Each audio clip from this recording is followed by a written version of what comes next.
I'm going to talk to you today about browsers and about CSS and about how we can start to use all the new shiny stuff that is coming into CSS, perhaps earlier than we might think. So this is me, and some of the places you might find me. I just picked up a tag for my badge out there, which you could write how many years you've been in the industry on, which is 21 for me. So I actually predate CSS. I started building websites before CSS was a thing. So I've kind of grown up with these specifications. And I'm on the CSS working group now, so I get to help to kind of invent CSS, which is quite exciting. And I'm one of the few people who's there as an invited expert, which means I don't work for a browser vendor. I'm not someone who is kind of, working for a Google or a Mozilla and saying, well, this is how we want to do things in our browser. So I kind of see myself as being there as the voice of web developers. So I try and find out what web developers would like to have with CSS, and then find out how we can help people do their jobs better. That's kind of what I want to do. And when I'm talking to people at conferences, I'm trying to find out what people are interested in so that I can feed that back to the working group. And I was here last year talking about grid layout. I've actually been talking about CSS grid layout for about 5 years. It was starting to get kind of embarrassing. Like I was sort of pushing some sort of CSS vaporware because it was not showing up in browsers from behind these flags, and we were waiting and waiting. And then 3 months ago, in March, this happened. And Grid shipped into all of those browsers, other than Edge, at pretty much the same time. A massive spec that's taken about 5 years to a bit more to be worked on landed in browsers, and Edge are also updating their implementation.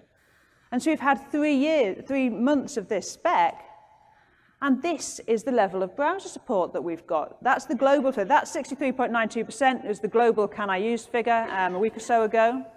That rises if you add in the prefixed Microsoft version. So very, very quickly, new stuff lands in browsers and then gets into the hands of people who use our websites. Now, obviously, you do have to look at your particular website and the sort of people who use it because there's different audiences.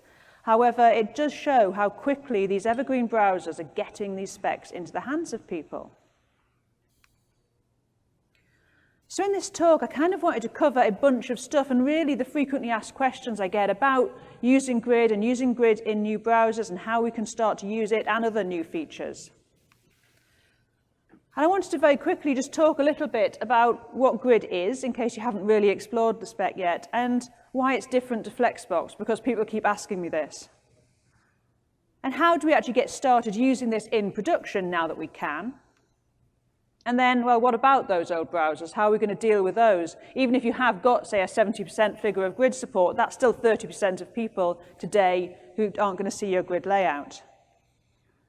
And then finally, why isn't that browser over there giving me this shiny new thing? Why doesn't that happen, and how can we help to improve that? So, I talk about Grid, and people on Twitter like to say to me, don't you know that we've got Flexbox? And yes, I know we've got Flexbox, and these two specs are different things designed for different jobs, and there's quite a simple difference between them. Flexbox is for one-dimensional layout. That's where you want to lay things out as a row or as a column, but not both at once. And if we look at this example, you can see as this resizes, the row on the bottom has got a different number of items, and so it distributes space across the row. Every time you get a new row, when you're working in rows with Flexbox, it's a brand new Flex container. So space distribution happens in that container, and so things don't line up very neatly. That's one-dimensional layout. So here's Grid, which is two-dimensional.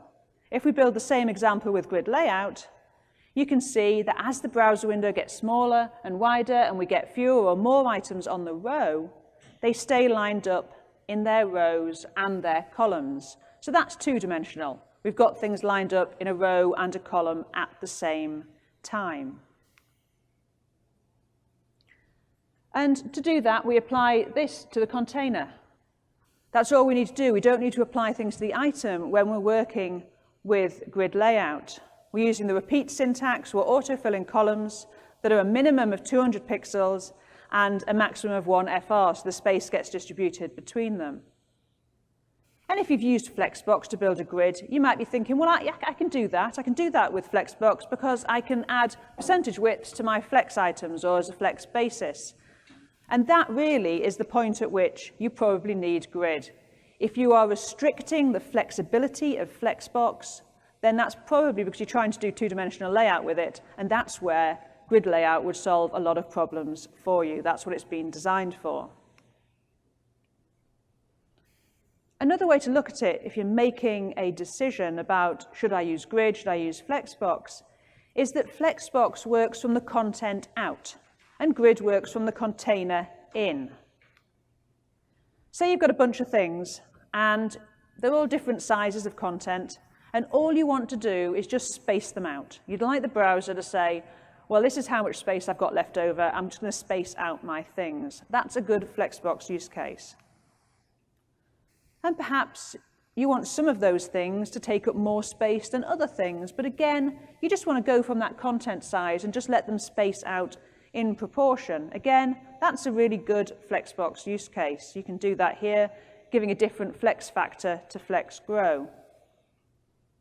Now, if we're working with grid, we'd be working from the container in. We're creating a grid. We're saying this is how many columns, this is how many rows I've got, and I'm going to take my content, and it's going to have to fit into that grid. So here I'm creating a 3-column track grid using the FR unit. That represents a fraction of the available space in the grid container.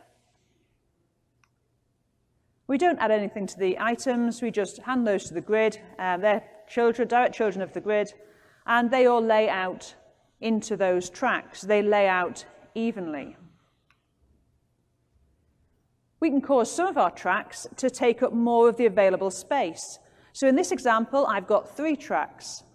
2 of them have 2 FR, and then one has 1 FR. So the available space there is split into 5, and then it's shared out in proportion. And then when we look at our items now, you can see that we've got some that are taking up 2 times the space, and that happens right down the column because we're defining the grid and putting the items in. You know, one item isn't going to change the size of another. And I think the reason people are confused as to why we have grid layout at all is that it just works in a completely different way to anything else that we have. When we build a grid with any other layout method, we start with the item. We add sizing to an item and then say, hey, do we have room for another one next to me in the case of a floated layout or something like that? So we're adding sizing to the item, and then we're sort of making the appearance of a grid by the fact that these things will sit next to each other. So in a sort of floated layout, we'll float something and give it a width. And so if it's got sort of 33%, then we might be able to get 3 of those items next to each other.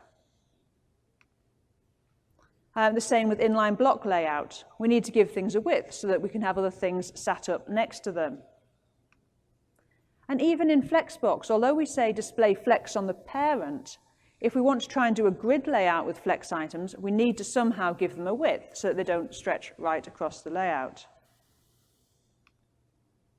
So grid is different. We do all of our grid creation on the parent.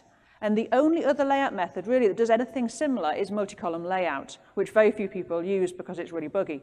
But that's kind of the only other layout method which is similar in a way to grid, that you do something on the parent and then it defines the tracks. So grid is all about the container. And once you know this, the decision of whether to choose a grid layout or a flex layout for your items becomes an awful lot easier. But really, there isn't any right or wrong. You do what's best for your layout. And of course, with grid, there's a whole bunch of other stuff that you might then want to use, which would dictate that you wanted to use a grid layout. We can layer items because more than one thing can be in a grid cell. It gives you control of negative space. You've got rows. So you can say you want something to start in row 3 and leave space above it, and that's absolutely fine. Grid has methods such as the dense packing mode to backfill gaps in a type-packed grid. And also, because we're dealing with the container, grid allows us to name lines and areas of the page and then position things against those lines or into those areas, which is really interesting and gives us very nice ways to create layout. So I'm going to have a quick look at that. Because I saw this article the other day, so it had been tweeted around, and people say, oh, this is a really cool technique. And you can have a look at that online. All of these slides and code and things will be online later.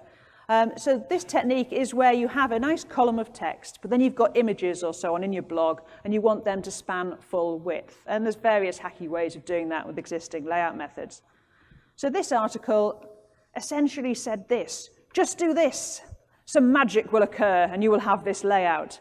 And I'm all about explaining magic. So I thought, what's going on there? This is a really, really nice technique. And it's not, even as someone who spent a lot of time with the grid spec, it wasn't immediately obvious what he was doing and how he was getting this to work. And so I unpacked it and worked out what was going on and realized actually some of this stuff was quite hidden away in the spec. And so I thought I'd explain it because it talks about this naming. So here's my markup. It's a simplified version of what's in that example. So essentially we've got a container and we've just got 3 items inside, one of which has a class of full. That's going to be our full width item. So we create a grid with 3 column tracks. And I'm then setting all of the direct children to start after grid column line 2, and anything with a class of full will stretch right across the grid. So that's the grid with those line numbers. The first item goes into the center after line 2. The second is full width, so it stretches right across. And the third goes into the center, like the first one. If we overlay those numbers, you can see them there. But the example didn't use numbers, it used names. So now you need to know that you can name lines. And you name lines in the square brackets before or after the track. Remember, we're naming the lines, not the tracks here. And then we can just swap our line numbers for line names. So there's the grid. And the positioning works like this. But that still isn't quite the same as the example, because the example looks more like this. It uses names full and main rather than specifying start and end lines. It's kind of like it's targeting the track or the tracks rather than the lines themselves. But line-based positioning always targets lines. It doesn't target tracks. We don't have a concept of that. We seem to be using line names that don't exist in the definition, don't exist in the grid definition. So to understand how that's working, you need to know something else about naming and grid layout. When you name lines with dash start and dash end for columns and rows, you get a named area of the main name used.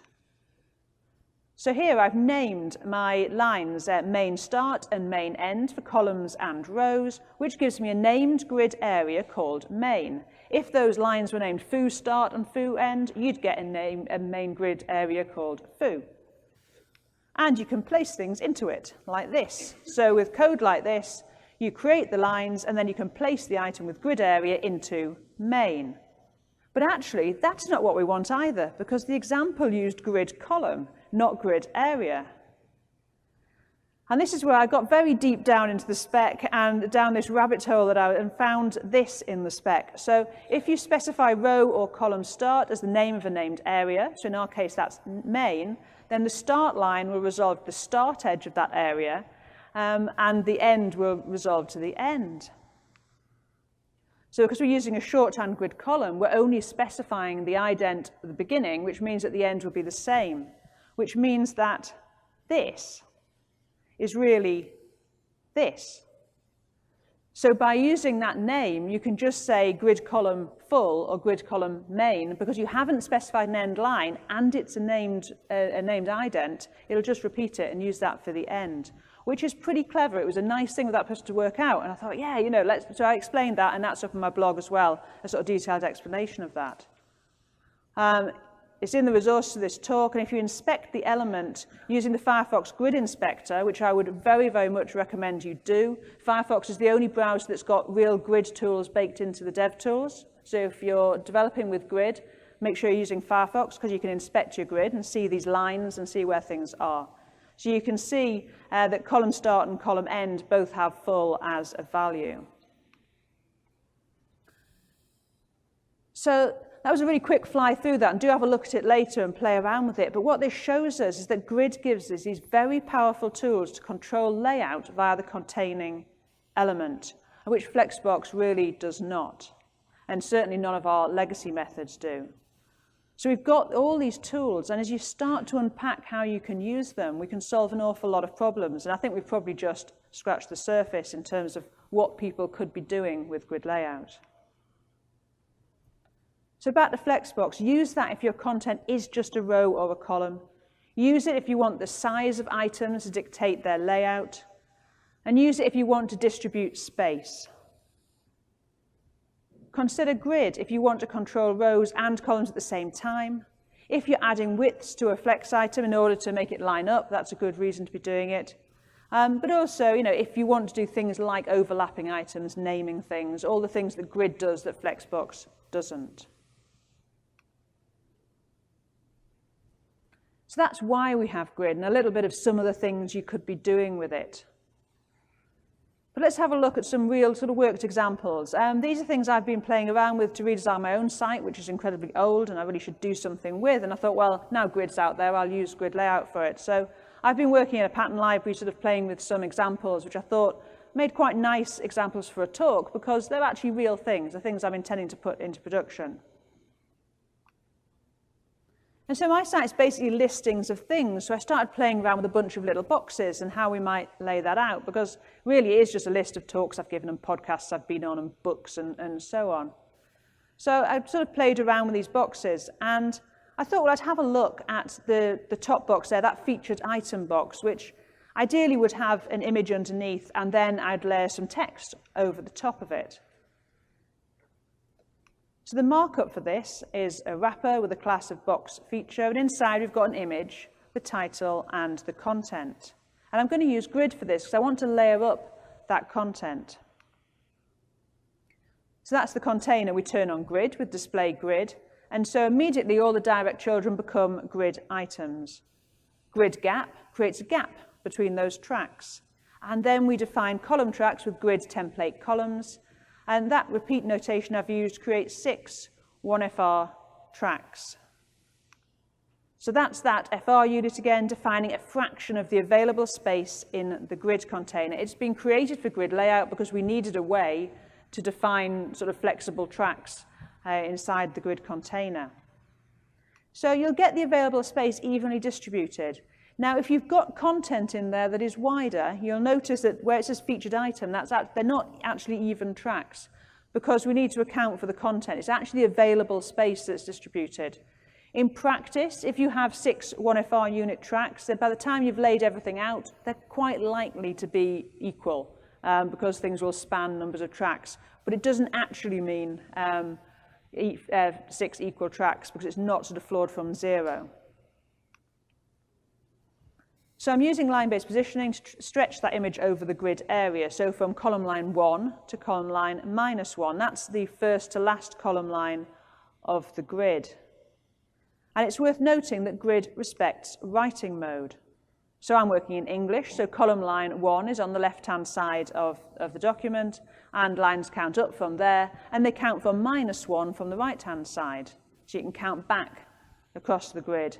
But if we were working in a right-to-left language, that would be reversed. So your right-hand line would be line 1. We're also seeing a couple of things happening there. We've got the explicit grid, which is what you define with Grid template columns or Grid template rows.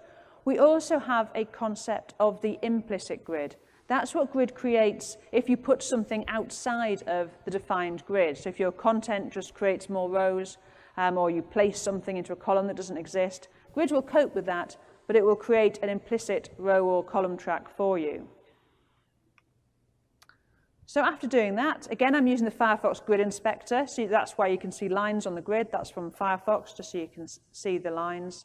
And so you can see the image there is spanning those 3 row tracks and is spanning right across the grid. And the rest of the content is now pushed down, and it's just displaying, using the auto placement rules, it's just going to display into grid cells until we do something with it. So let's do something with it. I'm going to position it using line-based placement into the same row and column tracks that the image occupies. So I'm layering stuff one over the other. switch where we can see the tracks highlighted, you can see how that behaves. And you can see how the second auto-generated track is growing to take the content that's been placed into it. So this shows us that we can layer up items on the grid. As you'd expect, things that are lower down in the source will end up on top, just like if you were using absolute positioning. And as with absolute positioning, you can use z-index to change the order of things. If you want to change the stack, you can do that just as you would with positioned items. So this little item shows us a whole bunch of the features of grid layout. We've used the FR units and repeat notation. You've seen how grid auto-places items if we don't do anything with them. We've covered the implicit and explicit grid. We've seen line-based positioning at work. You know that grid respects writing mode. And we've even used some of the box alignment properties to stretch that image. That's quite a lot for a little box. So the other boxes in my listing are quite a bit simpler. They don't use grid themselves. They're all sitting, though, in an overall grid layout.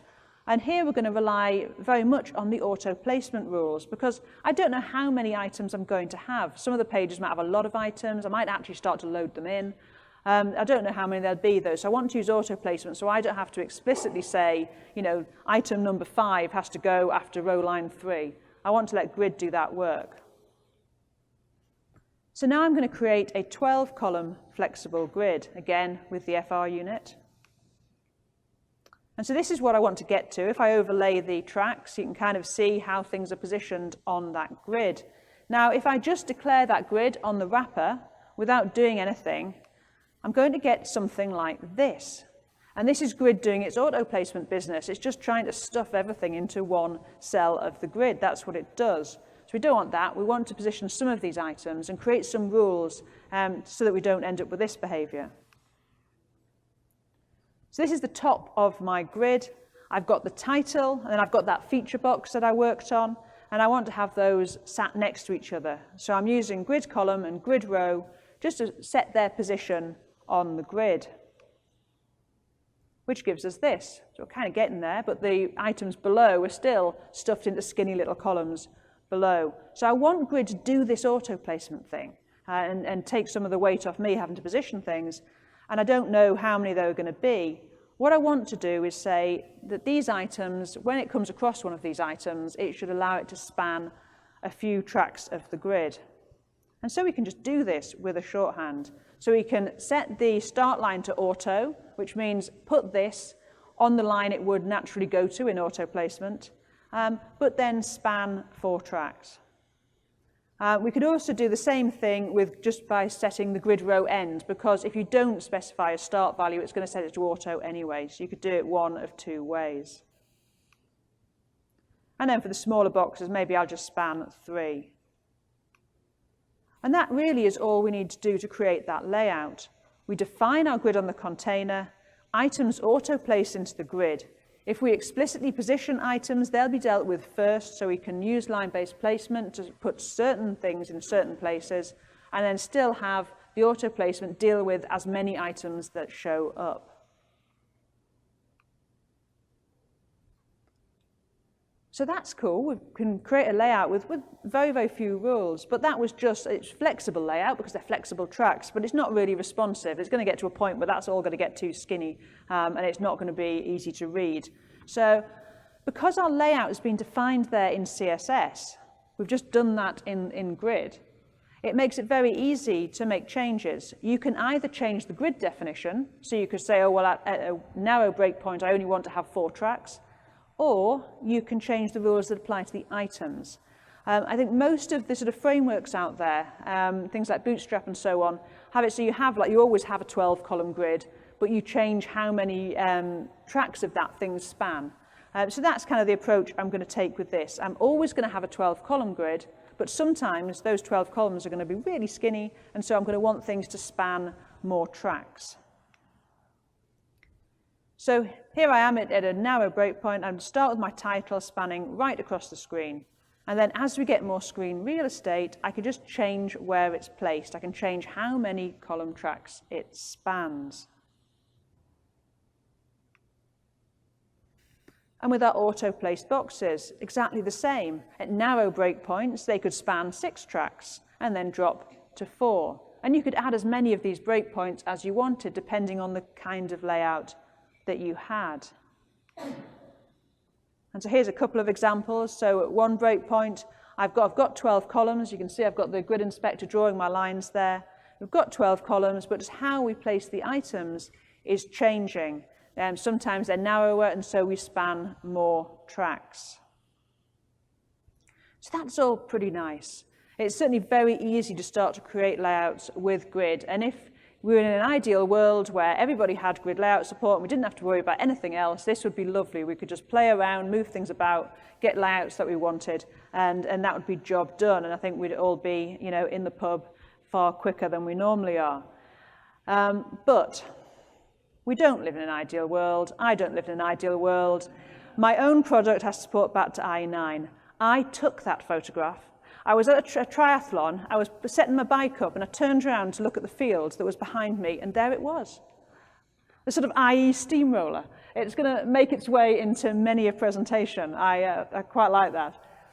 But this reality of old browsers, it's not going to go away overnight, and actually it's never really going to go away, because there's always going to be new stuff coming into CSS, we hope. I'm hoping that we're going to carry on making new stuff for CSS, and so it's never going to be a case that something lands in a spec, is implemented in one browser, and then immediately overnight shows up in every other browser and turns up on everyone's computer. It just doesn't work like that. So we always need to deal with older browsers and browsers that don't have support for certain things. But you really don't need to build 2 layouts. You think with grid, people are saying, well, if you're going to use grid, you'll have to build 2 layouts, 2 completely different layouts. It doesn't have to work like that. Grid works very well as an enhancement. And, it really does make sense to start using grid on new sites right now to a greater or lesser extent. And to be perfectly honest, it makes sense to start using any new CSS feature on new sites right now, because ultimately, browsers are updating so quickly, these things are being sort of grown into by the users of your site very, very quickly.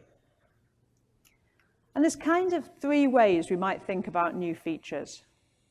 So there are some things that are kind of easy to think about. They're a kind of visual enhancement that can be left to, if the browser's got it or if it doesn't, it doesn't really matter. It's just like a little visual enhancement. Here's a good example of that with a different spec, CSS shapes. So we've got this shape spec that lets us curve text around images and so on. It's really, really nice. You say shape outside, circle, and then if you've got support, you end up with the image there on the right where the text is curved around the image. That's really nice.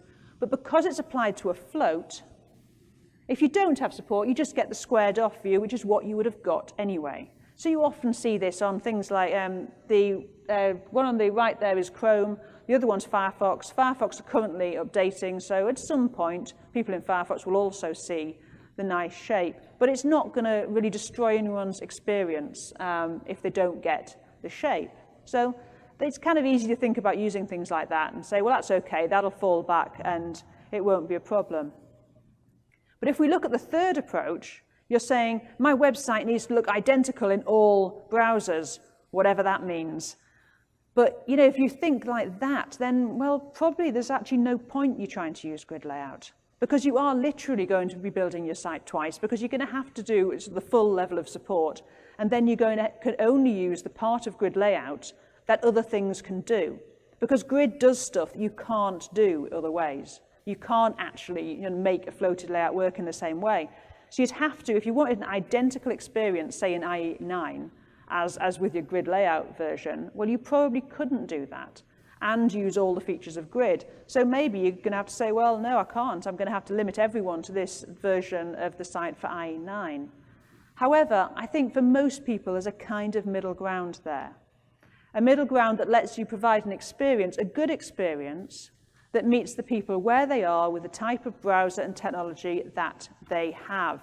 Nobody is saying, oh, well, I'm not going to use responsive design because the site will look different on mobile. That's not what people say. They're happy to make it look different for the capabilities of a mobile device. So sometimes it's okay to let things look different for the capabilities of an old version of IE, for instance. And the cool thing is that the specification has defined how grid works with older layout methods and Flexbox as well.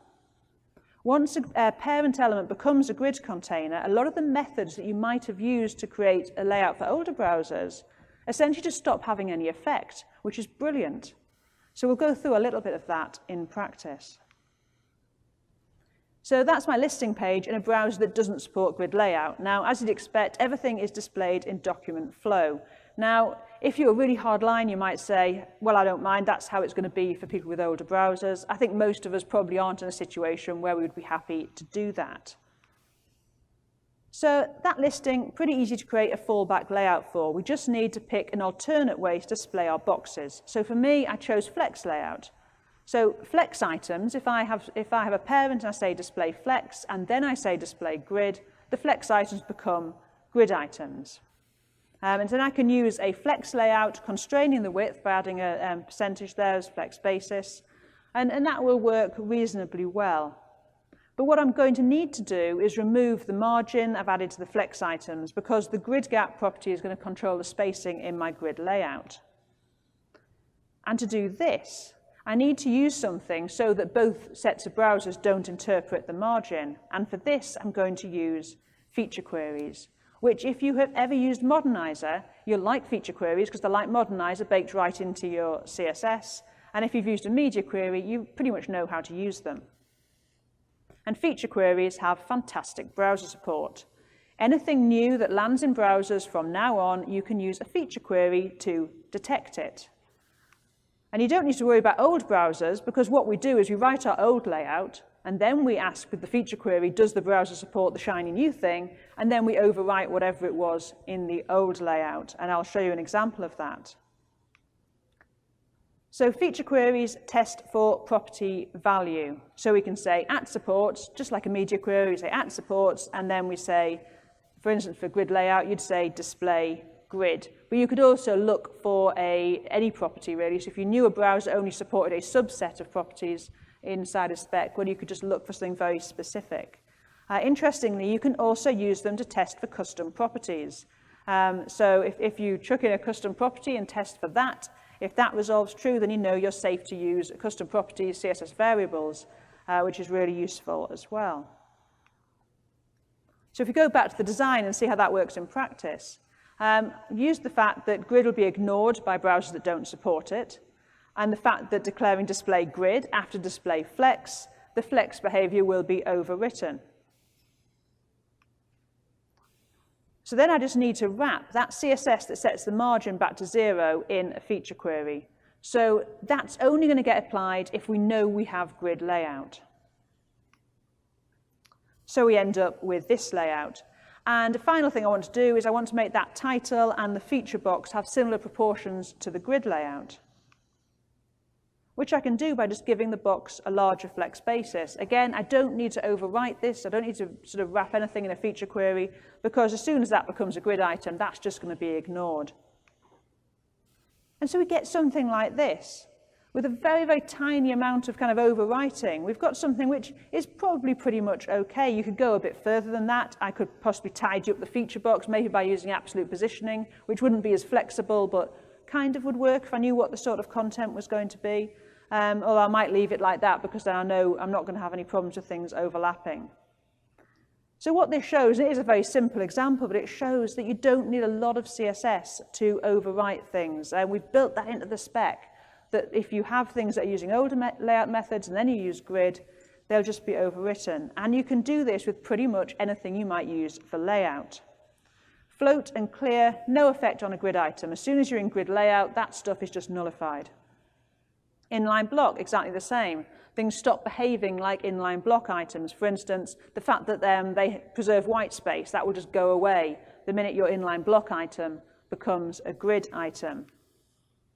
Display table, that's a weird one, because if you set something to be display table cell, you get these anonymous wrappers around the item. The minute that it is a grid item, we don't generate the anonymous boxes. You don't have to worry about those getting in your way. Things like vertical align that you might use with inline block layout and table layout. Vertical align takes no effect once something is a grid item. You don't need to do anything special. And even multicol. I said no one uses multicol. It's actually quite handy for certain grid layouts, particularly if you're just laying out sets of boxes. You can use multicol. But if you've got something which uses those multi-column properties like column count, once it becomes a grid layout, they just don't apply anymore. You'll not get a weird mixture of multicol and grid. And with flex layout, it's fairly straightforward because flex items just become grid items, and so any flex properties stop taking effect. In practice, and what I'm finding in my own work, is that inside at supports, what I'm getting is a big stack of selectors, and I'm setting widths back to auto, I'm removing margins, and that's pretty much all I'm actually doing inside the feature queries a lot of the time, is just tidying up the stuff that would be interpreted by both sets of browsers. So just like this, really. Here we've got a floated layout, and I've got a width of 33%. I need to sort of get rid of that width, because once we're in grid layout, it'll become 33% of the track. So inside the feature query, I just set the width to auto, and then we don't have a problem. That's a whole bunch of information, and I've kind of wrapped it all up in this cheat sheet of fallbacks and overrides for grid. So when you're trying to do this stuff, you know how that works. But as I say, that's all defined actually in the specification itself. It's not a hack, it's not something weird that's going to change. You know, it's all written out there, so we know that that's how browsers are going to behave with older and newer things. And finally, what of Edge and IE? Because it's something a bit interesting. The modern browser that doesn't currently support modern grid layout is Edge. And before anyone starts Microsoft bashing, the only reason we have grid layout is because Microsoft shipped a version of it into IE 10. But what that means is there is a version of grid layout in IE 10, IE 11, and Edge. It's just not modern grid layout. But it's pretty usable. It doesn't have all of the features, but you can do quite a lot with it as fallbacks. Edge are updating, so they're going to have a new grid layout soon. So what's in Edge at the moment and what's in IE 10 and 11, that's that original IE 10 implementation. It's prefixed, MS prefixed. You can pretty much use a lot of it. I wrote a post which is linked there, just explaining what you can use, and it's stable, it works pretty well. It'll certainly do you very nicely as a fallback for those browsers. If you're doing that, if you want to make sure things work in IE, make sure auto prefix, if you use it, is updated and that it is not chucking in prefixed grid because it will break things. And Greg Whitworth from Microsoft wrote up how to use feature queries to make sure that you're isolating future Edge that will support real grid and old Edge and IE, which will support the old grid. So that's worth having a look at. So just as I'm sort of wrapping up, we go back to this slide. All of those browsers suddenly supported grid layout, and Edge is getting there. You know, how does that happen? How do we get to a point that browsers choose to implement features? And what do you do about those browsers that aren't implementing a certain feature? We as the web community have so much more sort of possibilities to influence this process than we might think. If you want certain features, especially things that are already in one browser and aren't in another, make sure you let the browser vendors know that you want them. Some of them have places, like Edge has got their user voice, where you can actually go and vote for features. Please do. The reason that they, prioritized grid layout updates was because, the web community started going and voting like mad on those features and saying, we want it, we want it. So do that, go and let them know. Write about those features. Pretty often in the working group, people are saying, oh, is anyone actually using this? And we're all just Googling and seeing, is anyone using it? Is anyone writing about it? Is there any excitement about that feature? So if you write a blog post about it, if you talk about it at a meetup, we're probably going to see that, as will the browser vendors, when they're thinking about, is this something that web developers want to use? It's also worth using stuff on your site. Maybe on a personal site if you feel like you can't put something out onto a sort of a production commercial site, because the browsers are investigating which features are in use actually out there on the web. So if you're a browser vendor and you don't support a certain feature, you might be looking, oh yeah, a lot of people are using that. It's in Firefox and quite a few people have started to use it already. They're actually interrogating the web data to find out which features we're using. So it's actually really worth using, when you can, new features, even if you don't think most of your users are going to see that feature. It may well just add to the support out there, because browsers will start to think, well, we need to implement that. So very quickly, while I'm here, this is my latest thing that I would really like more people to support. This is CSS Exclusions. It was removed from the shape spec. It defines a property that lets us wrap content around all sides of an item. The original name, sort of way back when, was positioned float, so you can kind of see why. It's a bit like a floated item where you can wrap stuff all around the outside. You need to use Edge to see this. It's only implemented in a Microsoft browser. This is all you do. You position the item with some method, maybe with grid layout, and then you just say wrap flow both. So content, please wrap round this item. As I say, it is only in Edge. Chrome platform status says, oh, there aren't any signals from web developers. No one wants this. I'm pretty sure we could change that, because I think it'd be really quite useful to be able to wrap text around all sides of items rather than having things that are floated and it only being sort of top and right. So this is the sort of thing, if you find something, you know, in the platform, you think, I'd love to have that, I'd love to be able to use that on sites, talk about it, because it really does make a difference, because there are so few people actually really promoting new features. You can also get involved in the future of CSS. You don't need to be part of the CSS working group to influence what comes into a CSS spec. If you find things, say, in Grid, you can come and you can comment on the CSS working group draft repository, search the issues raised against spec, add your use cases. We'd really like to see them. That's going to help us work out what we put into level 2 of the Grid spec. You know, what do people actually want? What problems are we not yet solving? We'd love to be able to add your thoughts. This is the thoughts of people about, we'd like to be able to maybe style backgrounds and borders of actual grid areas and cells themselves. So that's an issue on there, and there's lots of people commenting on that, some of whom are working group members, some of whom are not. So please do get involved with the specs. There's some ways you can do that. You can raise bugs against browsers, you know, come and talk to people at the working group, come and raise issues on the repository. It's really important. You know, this is your language that you're using, so you make sure that you take the opportunities to feed back. That was a really quick fly through all of this stuff, and I've made a whole bunch of resources here. Gridbyexample.com is where I put all of my grid stuff. I wrote all the guides from Mozilla Developer Network on MDN, and there's loads of stuff on my personal website. I'm doing a sort of meet the experts thing later on this afternoon. If you've got grid questions, layout questions, questions about the CSS working group or anything else that I might know about, come and talk to me then. And the resources and all the code are at that URL. Thank you very much for listening.